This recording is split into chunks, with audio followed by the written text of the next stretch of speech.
Good evening, નમસ્કાર, આદાબ, સત શ્રી અકાલ અને તમે જોઈ રહ્યા છો બજારોના હાલ. ધ ગુજરાત રિપોર્ટ પર હું છું હિમાંશુ ભાયાણી. આજે આપણે વાત કરીએ છીએ મંગળવારે તારીખ 13 ઓગસ્ટ 2025. 3:30 વાગે જ્યારે બજાર બંધ રહ્યું ત્યારે એક પ્રકારનું બજાર બહુ સ્ટ્રોંગલી જેને કહી શકો તમે કે ગ્રીન ઝોનમાં બંધ રહ્યું છે, એટલે પોઝિટિવ કાઉન્ટર્સ ઉપર.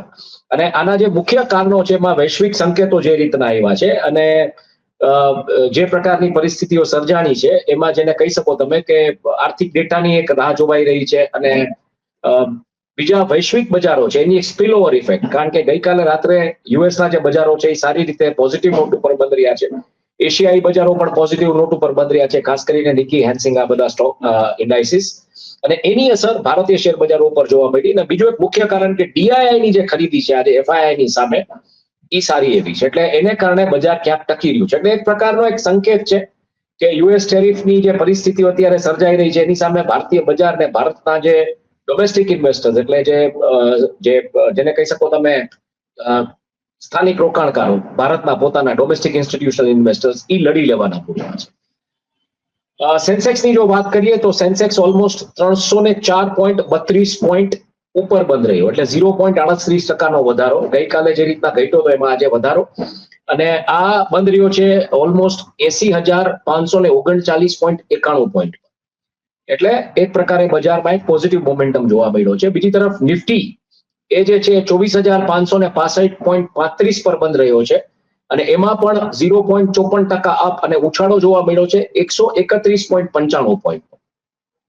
એટલે વૈશ્વિક બજારની જે રેલી છે એ એક મુખ્ય કારણ છે. સ્થાનિક સંસ્થાકીય ખરીદીઓ જે છે, ડીઆઈઆઈ ની જે મેં વાત કરી, સેક્ટરલ પૂર્ણ જે પ્રકારની એક પરિસ્થિતિ સર્જાઈ રહી છે, એટલે ટેરિફની સામે લડી લેવાના મૂડમાં છે બધા સેક્ટરલ જે લીડર્સ છે. પણ એટલે એને કારણે auto, IT, pharma, oil and gas સેક્ટર્સમાં લાભ ક્યાંક દેખાઈ રહ્યો છે.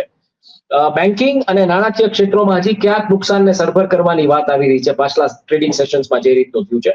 અને એને કારણે આ બધા જે પરિબળો છે એને કારણે સૂચાંકો એટલે બેઝિકલી ઇન્ડાઇસિસ છે એમાં એક પ્રકારે પોઝિટિવ સેન્ટિમેન્ટ જોવા મળ્યો છે.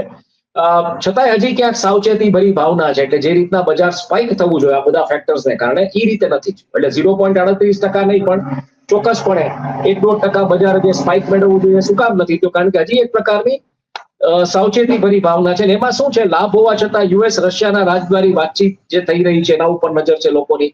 એટલે 15 ઓગસ્ટે એનું નિરાકરણ આવશે. આપણો તે દિવસે સ્વતંત્રતા દિવસ છે, ઇન્ડિપેન્ડન્સ ડે છે, એટલે તે દિવસે એનું નિરાકરણ આવવાની વાત આવી રહી છે. યુએસ ટેરિફ નીતિઓ અંગેની ચિંતાઓ પણ ક્યાંક છે બજારમાં, અને આ બધી ભાવનાઓને કારણે એક પ્રકારનું એક સાવચેતી ભર્યું વાતાવરણ છે. ને ભારત યુએસના સંબંધો જે રીતના એક ટેન્શન આપી રહ્યા છે, પાકિસ્તાનથી જે રીતના સ્ટેટમેન્ટ્સ આવે છે, તો ક્યાંક હજી એક અસમંજસ છે. એટલે બજાર આ બધા ફેક્ટર્સ, વૈશ્વિક બજારની જે રેલી છે, વોલ સ્ટ્રીટ પરથી સકારાત્મક સંકેતો, જ્યાં S&P 500 અને NASDAQ 12 ઓગસ્ટ 2025 ના રોજ યુએસના ફુગાવાના જે હળવા ડેટા આવ્યા પછી ટોચ પર જોવા મળ્યા હતા, એની ઇમ્પેક્ટ તમને જોવા મળી એશિયાઈ બજારોમાં. એટલે એશિયાઈ બજારોમાં ડો જોન્સ જે છે ઓલમોસ્ટ ડો જોન્સ અમેરિકન માર્કેટમાં 1.1%, 1.1% વધ્યો. એશિયાઈ બજારોમાં નિકી 225 નો જે સમાવેશ થાય છે તે પણ એમાં પણ ઉછાળો જોવા મળ્યો, એટલે જે જાપાનનો ઇન્ડાઇસ છે. એ જ રીતના ભારતીય સૂચાંકો પર પણ આની ક્યાંક અસર જોવા મળી. એટલે વૈશ્વિક રેલીની જે અસર મળવી જોઈએ, માની લો કે સ્પાઇક 1.5-2% જે આવવો જોઈએ, 1.5-2% એ નથી આવી. સ્થાનિક સંસ્થાકીય ખરીદી ડેટા પણ આજથી આપણે આપવાનું ચાલુ કરશે એફઆઈઆઈ, ડીઆઈ નો. એટલે સ્થાનિક સંસ્થાકીય રોકાણકારોની મજબૂત ખરીદીઓ, એટલે વિદેશી સંસ્થાકીય રોકાણકારો જે છે એની સામે જે સતત એ લોકો વેચાણ કરીને એક પ્રકારનું એક મંદીનો માહોલ ક્રિએટ કરવાના મૂડમાં, એની સામે ડીઆઈઆઈ હવે એબ્ઝોર્બ કરી રહ્યા છે. ડીઆઈઆઈ ટૂંકમાં માલ લઈ ખરીદી રહ્યા છે, સસ્તો મોંઘો જે પણ કાંઈ હોય, અને ઈ ક્યાંક બજારને સ્થિરતા આપી છે. આજના દિવસની જે પરિસ્થિતિ છે એમાં ક્યાંક બજારને સ્થિરતા એને કારણે મળી છે. એટલે એફઆઈઆઈ નો જે આઉટફ્લો છે એની સામે નોંધપાત્ર ટૂંકમાં જેને કહી શકો એક કુશન આપી શકે ડીઆઈઆઈ, એવી પરિસ્થિતિ ચોક્કસ થઈ છે. એને કારણે બજાર પર એક દબાણ બને છે અને બજારમાં ક્યાંક સંતુલન જોવા મળે છે. અને બાકીની વાત જે મેં તમને કહી, સાવચેતી ભર્યું વલણ છે. સેક્ટોરલ જે ટૂંકમાં જે Q1 ના જે પરિણામો આવી રહ્યા છે ધીરે ધીરે, જે બજારનો ડેટા આવી રહ્યો છે, ફેસ્ટિવલ સિઝનની જે ડિમાન્ડ નીકળી રહી છે, આ બધી વસ્તુને ખરો. ટર્નઓવર, એડવાન્સ અને ડિક્લાઇન્સની જો આજે વાત કરીએ, આઈ મીન બીએસસી અને એનએસસી ઉપર, તો બીએસસી ઉપર શું થયું છે કે કુલ ટર્નઓવર આજે બીએસસી ઉપર 1,154.31 કરોડનું હતું, જેમાં HDFC bank 246.41 crore, ICICI 244.83 crore અને રિલાયન્સ ઇન્ડસ્ટ્રીઝ 118.97 કરોડ જેવા શેરોનું નોંધપાત્ર યોગદાન હતું. એના શેરોમાં સારો એવો ધંધો થયો છે. બ્લુ ચિપ શેર્સ છે આ બધા. NSE ની જો વાત કરીએ તો NSE નું હજી કોઈ ચોક્કસ વોલ્યુમ અત્યારે 3:30 વાગે જે રીતના હું ડેટા સ્કેન કર્યું છે અવેલેબલ નથી, એટલે એના ઉપર આપણે વાત નથી કરી શકતા. પણ એડવાન્સ અને ડિક્લાઇન્સ ની જો વાત કરીએ તો BSE માં 30 સેન્સેક્સ શેરોમાંથી 16 જે છે એ એડવાન્સ થયા છે અને 13 જે છે એ ડિક્લાઇન થયા, એટલે મેજર મોમેન્ટ જેને આપણે તમે કહી એની આપણે વાત કરીએ છીએ.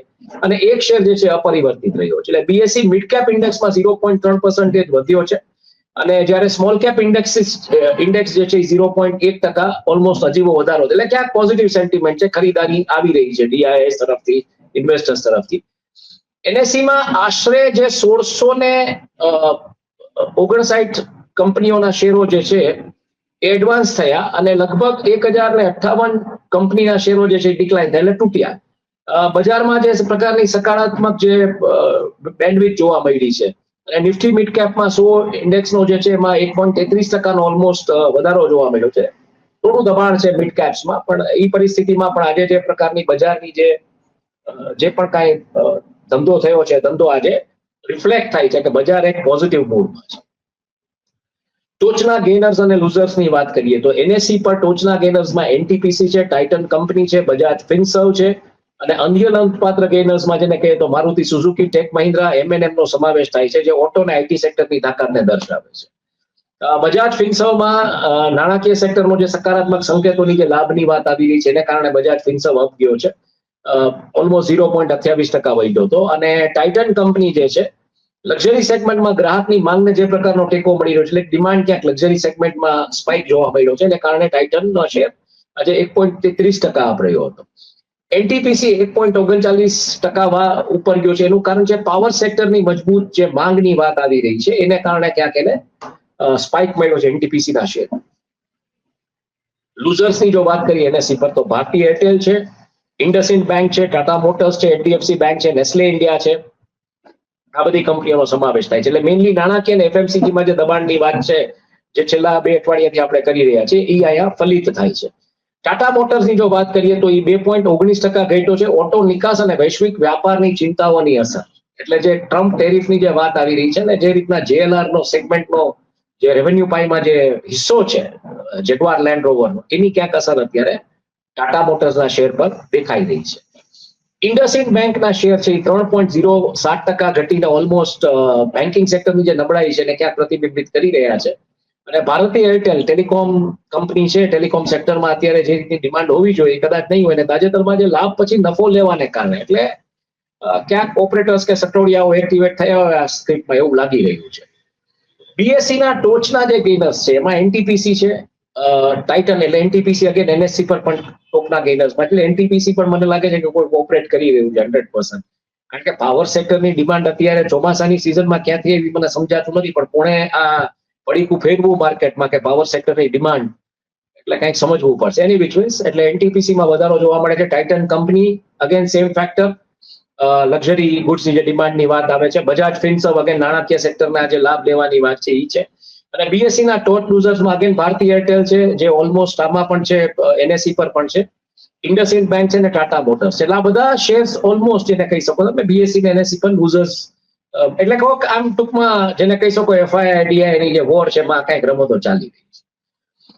બલ્ક ડીલ્સ, બ્લોક ડીલ્સ અને શોર્ટ સેલિંગની જો વાત કરીએ તો બ્લોક ડીલ્સમાં 13 ઓગસ્ટ 2025 માટે ચોક્કસ બ્લોક ડીલ્સનો ડેટા હજી 3:30 વાગે જ્યારે માર્કેટ બંધ થયું ત્યારે ઉપલબ્ધ નહોતો. બજારે સંસ્થાકીય ભાગીદારી જોઈ, જેમાં HDFC બેંક, ICICI બેંક અને રિલાયન્સ ઇન્ડસ્ટ્રી જેવા બ્લુ ચિપ શેરોમાં મોટો વેપાર થયો હોવાની સંભાવના છે. જે પ્રકારનો BSE નો ટર્નઓવરનો ડેટા આવ્યો છે અને આમાં 3 બ્લુ ચિપ સ્ટોક્સની વાત છે. બલ્ક ડીલ્સની જો આપણે વાત કરીએ તો બલ્ક ડીલ્સ આજના દિવસે બહુ મોટી વિગતો નોંધાયેલ નથી, પણ સંસ્થાકીય રોકાણકારો દ્વારા એમ કે ભાઈ નોંધપાત્ર શેરોની લેવેશ થઈ છે એને એ તમે કહી શકો. અને એમાં કોઈ નોંધપાત્ર વ્યવહારો ક્યાંય હાઇલાઇટ નથી થયા બલ્ક ડીલ્સમાં અત્યારે જોવા જઈએ તો. શોર્ટ સેલ ડીલ્સ જે છે એ પ્રવૃત્તિમાં વધારો નોંધાયો છે, ખાસ કરીને FII આઉટફ્લો અને US ટેરિફની ચિંતાઓથી જે એક પ્રકારની બેરિશ સેન્ટિમેન્ટ જે ઉભો થયો છે, એક પ્રકારની મંદીનો માહોલ સર્જાશે એવી જે વાત આવી રહી છે, એને કારણે 13 ઓગસ્ટમાં જે ચોક્કસ શોર્ટ સેલનો ડેટા તો હજી વિગતવાર જ્યારે 3:30 માર્કેટ બંધ થાય ત્યારે આપણે લેવાનો પ્રયત્ન કરીએ, ઉપલબ્ધ નથી હોતો, પણ તાજેતરમાં નીચેનું દબાણ જે રીતના છે નાણાકીય અને રિયાલિટી શેરોમાં, એમાં ક્યાંક એવું લાગી રહ્યું છે કે એ પોઝિશનો સૂચવે છે કે કંઈક શોર્ટ સેલિંગની ગતિવિધિ ખાસ કરીને ફાઇનાન્શિયલ સેક્ટર અને રિયલ એસ્ટેટ સેક્ટરના શેર્સમાં થઈ રહી છે. તો એક્સપર્ટ્સ કહી રહ્યા છે, હું નથી કહી રહ્યો. એફઆઈઆઈ અને ડીઆઈ ની પ્રવૃત્તિની જો વાત કરીએ તો 12 ઓગસ્ટ 2025 ના રોજ એફઆઈઆઈ એનએસઈ અને બીએસઈ પર 3,398 કરોડના શેરો વેચ્યા અને તેની વેચાણની શ્રેણી ચાલુ રાખી. ઓગસ્ટમાં એફઆઈઆઈ એક્સચેન્જ દ્વારા 18,620 કરોડના ઇક્વિટી વેચ્યા, જે યુએસ ટેરિફ અને ભારત યુએસ સંબંધોની જે ચિંતાઓ છે તેને ક્યાંક ને ક્યાંક પ્રતિબિંબિત કરે છે. એક રિફ્લેક્શન છે યુએસ ઇન્ડિયાની જે ટેરિફની જે અત્યારે બધી પરિસ્થિતિઓ ચાલી રહી છે, એમાં એફઆઈઆઈ વેચવાના મૂડમાં છે, વેચીને એ રૂપિયા ક્યાં નાખશે એ જોવાનું છે. તો સંસ્થાકીય રોકાણો, સ્થાનિક સંસ્થાકીય રોકાણો, ડોમેસ્ટિક ઇન્સ્ટિટ્યુશનલ ઇન્વેસ્ટર્સે શું કર્યું? આજે તમે આંકડો જોજો, 3,398 કરોડના શેરો 12 ઓગસ્ટના એફઆઈઆઈ વેચ્યા છે. 12 ઓગસ્ટના ડીઆઈઆઈએ 3,508 કરોડના શેર ખરીદ્યા છે. એટલે 3,398 ની સામે 3,508, એટલે માર્કેટ ઓબ્વિયસલી અપ જાય. ડીઆઈઆઈ છે 46,272 કરોડની ઇક્વિટી ખરીદી છે, જે એફઆઈઆઈ વેચાણને નોંધપાત્ર રીતે સરભર કરે છે. હું એમ માનું છું કે સરભર નોંધપાત્ર રીતે નહીં, કારણ કે ડબલ ઓલમોસ્ટ છે. 18,620 કરોડની ઇક્વિટી ઓગસ્ટ મહિનામાં વેચાણી છે અત્યાર સુધી એફઆઈઆઈ દ્વારા. એની સામે ડીઆઈઆઈએ 46,272 કરોડની ઇક્વિટી ખરીદી છે. એટલે ઓબ્વિયસલી 18 ની સામે તમે ડબલ કરો તો 36 અને બીજામાં તમે 10 ઉમેરો તો જેને કહી શકો તમે લગભગ દોઢું ઓલમોસ્ટ જે વલણ છે આમાં જોવા મળી રહ્યું છે ડીઆઈઆઈ. 13 ઓગસ્ટના રોજ ડીઆઈઆઈ સંભવત તેમની ખરીદીની ગતિ જાળવી રાખી છે એવી વાત આવી રહી છે, એક્સપર્ટ જણાવી રહ્યા છે. ખાસ કરીને બેન્કિંગ, ટેલિકોમ, કેપિટલ ગુડ્સ જેવા લાર્જ કેપ શેરોમાં બજાર પ્રાથમિક જે ટેકનો આમાં જાહેર થયો છે, એક પ્રકારની પુનઃ પ્રસ્થાપિત થયા છે આ શેર્સો, એટલે એના કારણે આ પરિસ્થિતિ જોવા મળી રહી છે. 13 ઓગસ્ટ માટે ડેટા સ્પષ્ટ રીતે ઉપલબ્ધ નથી એફઆઈઆઈ માટે, પરંતુ ટ્રેડ સૂચવે કે એફઆઈઆઈ નું વેચાણ ચાલુ છે, જોકે ડીઆઈઆઈ ની ખરીદી દ્વારા મધ્યસ્થી થઈ રહી છે. એટલે એફઆઈઆઈ જે માલ મારી રહ્યા છે, એટલે એમાં જેને કહી શકો કે ડિમાન્ડની સામે જ્યારે માલ વધારે મારે તો ઓબ્વિયસલી એના ભાવ તૂટે, નીચે જાય. પણ ડીઆઈઆઈ સામે મોઢું ફાડીને બેઠા છે અને ઈ શેર્સ ઊંચા ભાવે તો ઊંચા ભાવે પણ ખરીદી રહ્યા છે, એટલે ક્યાંક બજાર ટકી ગયું છે એવી આ એક્સપર્ટ્સની જે આખો જે વર્તારો છે એમાં આ વાત આવી રહી છે. અન્ય બજારોના પ્રદર્શનોની જો વાત કરીએ તો કમોડિટી બજારમાં ખાસ કરીને કિંમતી ધાતુ એટલે પ્રેશિયસ મેટલ્સ.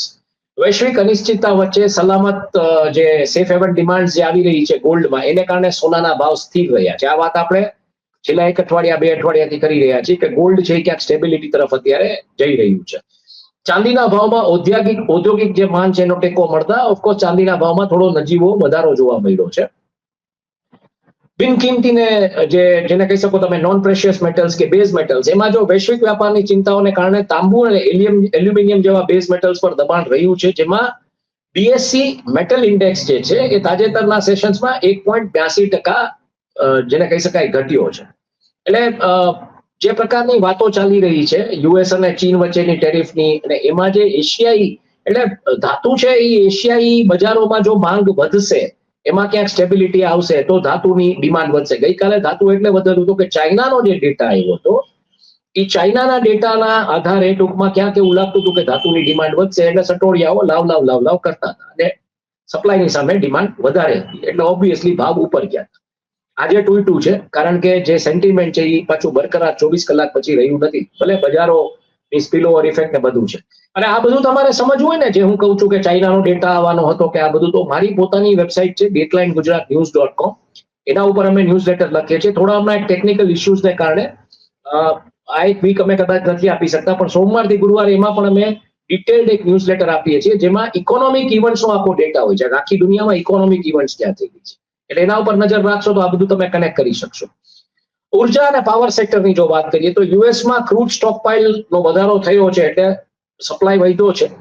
બીજી તરફ ઓપેકે જે રીતના વાત કરી છે કે ઓપેક જે પ્રોડક્શન વધારવાનું છે, OPEC plus countries, oil producing exporting countries, એની સાથેના બીજા રાષ્ટ્રો, અને આ બધી પરિસ્થિતિમાં એક પ્રકારનું જેને કહી શકો કે એનર્જી ઇન્ડાઇસિસ છે એ ક્યાંક તૂટેલા છે અત્યારે, એટલે એનર્જી પ્રાઇસીસ $66 થી $68 પ્રતિ બેરલ અત્યારે ક્રૂડમાં, બ્રેન્ટ ક્રૂડમાં વલણ ચાલી રહ્યું છે. અને એને કારણે એક પ્રકારે જો કોઈ એમાં રમતું હોય તો એને નિષ્ણાંતો છે એમ કહે છે કે થોડી સાવચેતી ભરી એવું વલણ રાખજો ને શાંતિથી એમાં આગળ વધજો. કૃષિ કોમોડિટીઝની જો વાત કરીએ તો આજના દિવસે મર્યાદિત ડેટા ઉપલબ્ધ હોવાને કારણે કૃષિ કોમોડિટીઝ પણ છતાંય કૃષિ કોમોડિટીઝ મોટા ભાગે રેન્જ બાઉન્ડ રહી રહી છે. એટલે એમાં કોઈ નોંધપાત્ર ભાવમાં કોઈ ગતિ નોંધાઈ નથી કે એમાં સડન સ્પાઇક આવ્યો કે સડન તૂટ્યું, એવું નથી. કરન્સી માર્કેટ્સની જો વાત કરીએ તો ભારતીય રૂપિયો US ડોલર સામે સ્થિર છે આજે. રિઝર્વ બેંક ઓફ ઇન્ડિયા હસ્તક્ષેપો જે રીતના કરી રહી છે, તાજેતરના નુકસાન પછી સ્થિર US ડોલર વૈશ્વિક સંકેતો દ્વારા સમર્થિત થયો છે. એટલે જે ગ્લોબલ રેલી જે ઇમ્પેક્ટ કરી રહી છે, બીજા ત્રીજા જે ફેક્ટર્સ, એને કારણે અત્યારે રૂપિયો સ્ટેબલ છે. પણ રૂપિયાની નવી રેન્જ જે આવી છે એ 87.5 થી લઈને 87.8 વચ્ચેની છે. એટલે એમાં થોડું નજર રાખવી પડશે કે કઈ દિશામાં બધું જશે. મની માર્કેટ્સની વાત કરીએ તો મની માર્કેટ ઇન્સ્ટ્રુમેન્ટ્સે સ્થિર પ્રકારની એક પ્રવૃત્તિ જોવા મળી છે, જેમાં ટૂંકા ગાળાની જે yields છે એ સ્થિર રહ્યા છે. એને કારણે રોકાણકારો 8 વર્ષના નીચા સ્તરે અપેક્ષિત ઘરેલું ફુગાવાના ડેટાની રાહ જોઈ રહ્યા છે. એટલે WPI અને CPI નો જે ડેટા આવશે, કન્ઝ્યુમર પ્રાઇસ ઇન્ડેક્સ અને હોલસેલ પ્રાઇસ ઇન્ડેક્સ, એની અસર કેવી આવી રહી છે yields ઉપર ને ખાસ કરીને મની માર્કેટ્સ ઉપર, એના માટે રોકાણકારો રાહ જોઈ રહ્યા છે. ફંડ માર્કેટ્સની જો વાત કરીએ તો મ્યુચ્યુઅલ ફંડ્સની જે ઇન્ફ્લો છે એ મજબૂત રહ્યો છે ઓબ્વિયસલી. અને જેમાં યુનિયન મ્યુચ્યુઅલ ફંડે ઓલમોસ્ટ 1 સપ્ટેમ્બર 2025 ના રોજ Union Diversified Equity All Cap FOF ની શરૂઆતની જાહેરાત કરી, જે એક પ્રકારે ડાયવર્સિફાઈડ ઇક્વિટી ફંડમાં રોકાણકર્તાઓ માટે સતત પ્રકારની રુચિ દર્શાવી રહ્યું છે. એટલે ફંડ માર્કેટ અત્યારે આમ ક્યાંક સ્ટેબિલિટી તરફ જઈ રહ્યું છે. જેમ બજાર સ્ટેબલ થાય છે, જેમ બજાર પોઝિટિવ જાય છે. બોન્ડ માર્કેટ્સની વાત કરીએ તો ભારતમાં જે ટ્રેઝરી yields જે છે એમાં વૈશ્વિકરણને અનુસરતા ઓલમોસ્ટ 10 વર્ષના જે બેન્ચમાર્ક yield છે, જેને તમે GSEC એટલે ગવર્નમેન્ટ સિક્યોરિટીઝ કહો છો, અને US 10 વર્ષના જે yield છે 4.5% આસપાસ છે. એ પણ ટ્રેક કરતા થોડું વધ્યું છે. અને રોકાણકારોમાં ફુગાવાના ડેટા પહેલા થોડા સાવચેત રહ્યા હતા.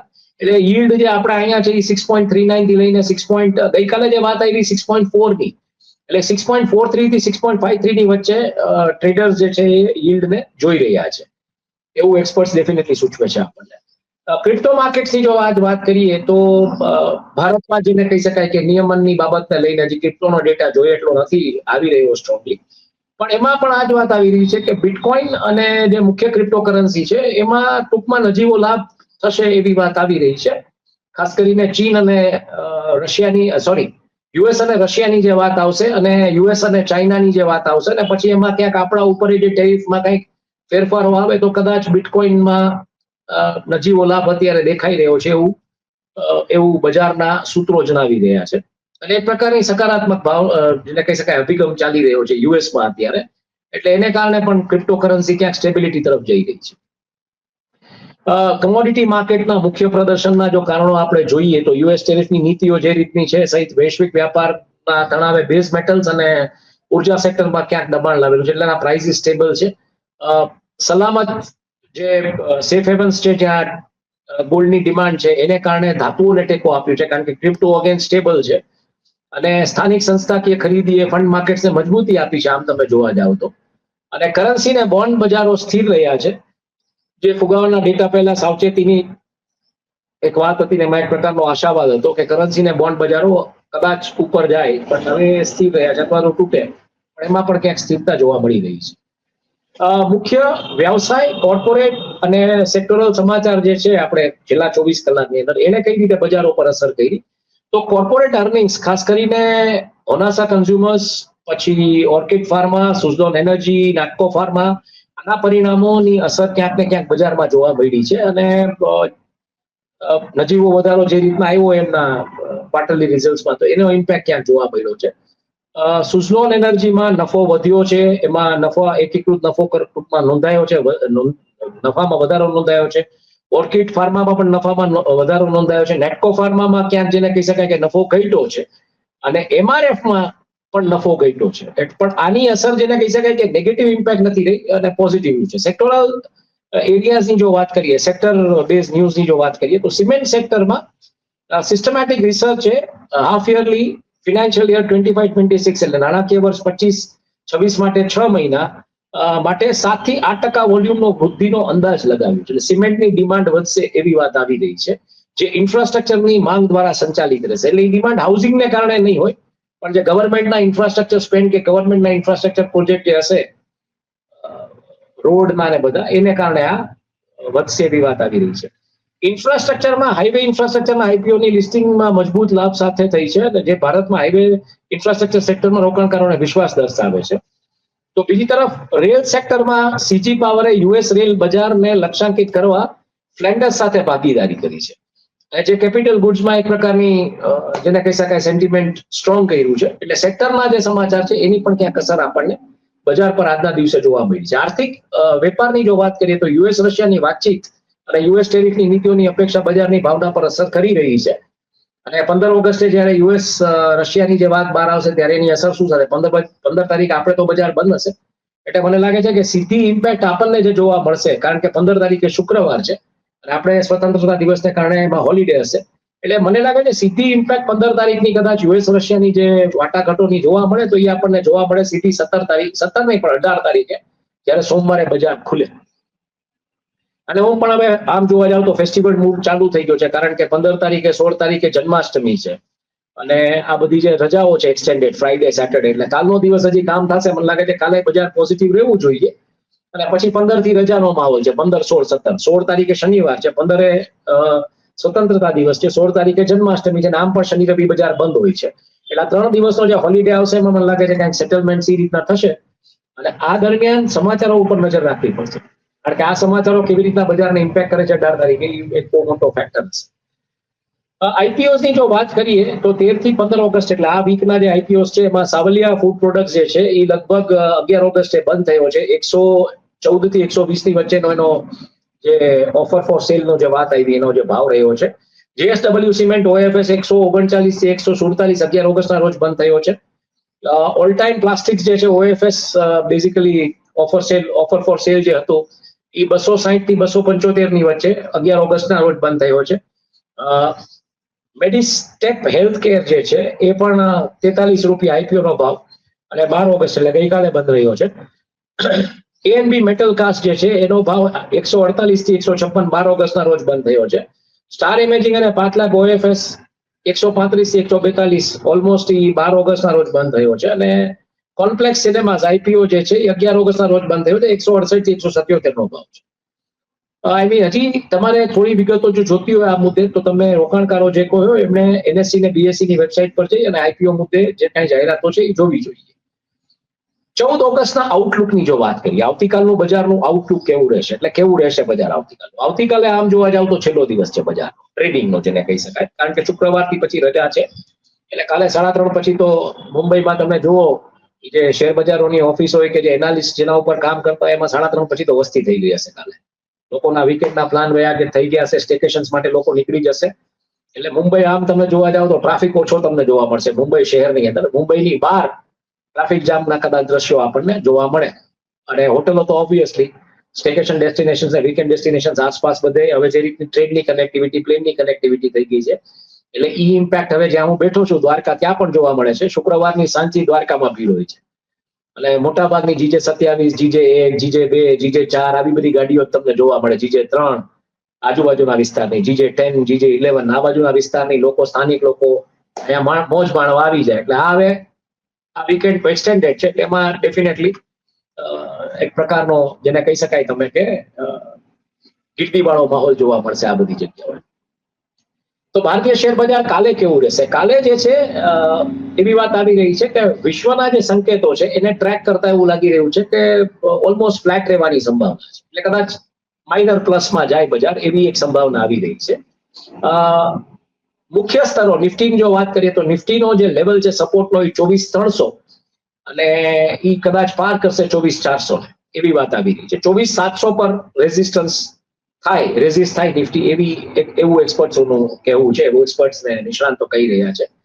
અને સેન્સેક્સ માટે જે સપોર્ટ છે 80,000 પાર છે અને જેમાં 80,500 થી 81,200 સુધી, એટલે 80,500 થી ઉપર જઈ અને 81,200 પર એક પ્રકારે પ્રતિકારાત્મક એક્ટિવિટીઝ કદાચ જોવા મળે. અને નિફ્ટી જે છે 24,700 ઉપર બ્રેકઆઉટ જો થાય તો શોર્ટ કવરિંગને ટ્રિગર કરી શકે છે. જ્યારે 24,300 ની નીચે ઘટાડો આવે તો વેચાણનું દબાણ વધે એવી એક સંભાવના દેખાઈ રહી છે અત્યારે એક્સપર્ટ્સને. ફોકસ જેને કહી શકો તમારે મેઇનલી ફોકસ રાખવો પડશે યુએસ રશિયાની વાતચીત, એટલે 15 તારીખે જે ડેટ આખી ડિટેલ્સ આવવાની છે એના ઉપર. ઘરેલું ફુગાવાના દરનો જે ડેટા આવવાનો છે, સીપીઆઈ, ડબલ્યુપીઆઈ, એફઆઈઆઈ, ડીઆઈ નું જે ફ્લો છે, મેં તમને આખું સમજાવ્યું કે એફઆઈ કઈ રીતે ખરીદી વેચી રહ્યા છે, ડીઆઈ કઈ રીતે ખરીદી કરી રહ્યા છે. અને આઈટી ને ફાર્મા જેવા ડિફેન્સિવ સેક્ટર્સ જે છે એમાં કઈ પ્રકારે રુચિ આકર્ષિત થઈ શકે છે ઇન્વેસ્ટર્સની અને રોકાણકારની, એ દિશામાં જોવું પડશે. કમોડિટી બજારોની જો વાત કરીએ તો કિંમતી ધાતુઓ, વૈશ્વિક અનિશ્ચિતતાઓ ચાલુ રહે તો સોનું અને ચાંદી સ્થિર રહેવાની અપેક્ષા છે. અને એના ઉપર સંભાવના એવી છે કે ભાઈ ફેસ્ટિવલ ડિમાન્ડ વધવાની છે, એટલે ક્યાંક થોડોક સ્પાઇક આવશે ગોલ્ડમાં, પણ એ ફેસ્ટિવલ ટાઈમમાં આવશે. બેઝ મેટલ્સ અને ઉર્જાની જો વાત કરીએ તો વૈશ્વિક વેપારની ચિંતાઓને કારણે દબાણ ચાલુ રહેવાની સંભાવના, એટલે ડિમાન્ડ એટલી બધી ન હોય, પરંતુ તેલના ભાવમાં સ્થિરતા થોડી રાહત આપી શકે એમ છે, ક્યાંક ને ક્યાંક રૂપીને કંટ્રોલ કરશે, એટલે એ એક બહુ પોઝિટિવ ફેક્ટર છે. કૃષિ કમોડિટીઝની જો વાત કરીએ તો રેન્જ બાઉન્ડ રહેશે એવી એક વાત આવી રહી છે. ટ્રેડિંગની અપેક્ષા જે રીતના છે, જે ડેટા લિમિટેડ આવી રહ્યો છે. કરન્સી માર્કેટમાં રૂપિયો જે છે યુએસ ડોલરની સામે સ્થિર રહેવાની અપેક્ષા છે, જે મેં પહેલા કીધું. આરબીઆઈના હસ્તક્ષેપો કેવી રીતના છે એ પણ સ્થિર રાખશે. વૈશ્વિક ફોરેક્સ બજારો પર પણ તમારે ટૂંકમાં ધ્યાન રાખવું પડશે, અને એ પણ ક્યાંક આને સમર્થન આપી રહ્યા છે. જે ફોરેક્સ વોલેટાલિટી જે રીતની જોવા મળી રહી છે અત્યારે, કરન્સી વોલેટાલિટી, એમાં લાગે છે કે સ્ટેબિલિટી, એક ફ્લેટનેસ આવી રહી છે. ક્રિપ્ટો બજારો, એના વલણોને જો અનુસરો તો નજીવો લાભ એક થોડોક થઈ શકે એમ છે, કારણ કે આમ તો ભારતમાં તો જોવા જાવ તો નિયમનકારી જે અનિશ્ચિતતા છે એને કારણે હજુ ઘણું બધું અસ્થિર છે, પણ જે શોર્ટ ટર્મમાં જે બિટકોઇન કે આ બધી જે કરન્સી છે એમાં થોડો નજીવો લાભ આવશે એવું એક્સપર્ટ્સ કહી રહ્યા છે. આ બધી જ્યારે અમુક માર્કેટ સ્ટેબલ થાય ત્યારે અમુક માર્કેટમાં ડિમાન્ડ વધે, એટલે થોડીક ડિમાન્ડ ક્યાંક સ્પાઇક થવાની સંભાવના ક્રિપ્ટો કરન્સીમાં દેખાઈ રહી છે. નિષ્કર્ષની જો આજે વાત કરીએ આખા બજારની, તો 2025 ના રોજ ભારતીય શેર બજાર પુનઃપ્રાપ્તિ કરી રહ્યું છે એક પ્રકારની, અને વૈશ્વિક આશાવાદ ડીઆઈ સમર્થન દ્વારા જે સંચાલિત હતી, જોકે એફઆઈ વેચાણ અને ભૌગોલિક રાજકીય ચિંતાઓને કારણે સાવચેતીથી વર્તી રહ્યું છે, પણ ડીઆઈ તૂટવા, બજારને તોડવા દેવાના મૂડમાં નથી. ભારત માતા કી જય કરીને એ લોકો મંડાઈ પડ્યા છે, ને એમાં કઈ ઘટશે નહીં એવું અત્યારે ડીઆઈ ની જે ખરીદીનું જે વલણ છે એના ઉપરથી લાગી રહ્યું છે. રોકાણકારોએ મુખ્ય સ્તરો અને આગામી આર્થિક ડેટા પર ધ્યાન આપવું જોઈએ. અને જ્યારે ડિફેન્સિવ અને ઇન્ફ્રાસ્ટ્રક્ચર જે સંબંધિત શેરો છે એની તકો તમારે શોધવી જોઈએ, ખાસ કરીને આઈટી, ઓટો, પછી આ બધા જે શેર્સ છે એમાં તમારે કઈ પ્રકારની ઓપોર્ચ્યુનિટીઝ છે ઇન્વેસ્ટમેન્ટ માટે, એના ઉપર ધ્યાન કેન્દ્રિત કરવું જોઈએ. તો બસ આ હતો આજનો રોજમેળ આવતીકાલનો વૃત્તાંત. હિમાંશુ ભાયાણી, મને રજા આપો, અને આ જ વૃત્તાંત તમે હિન્દી ભાષામાં મયુરજાની ઓફિશિયલ પર જોઈ શકશો.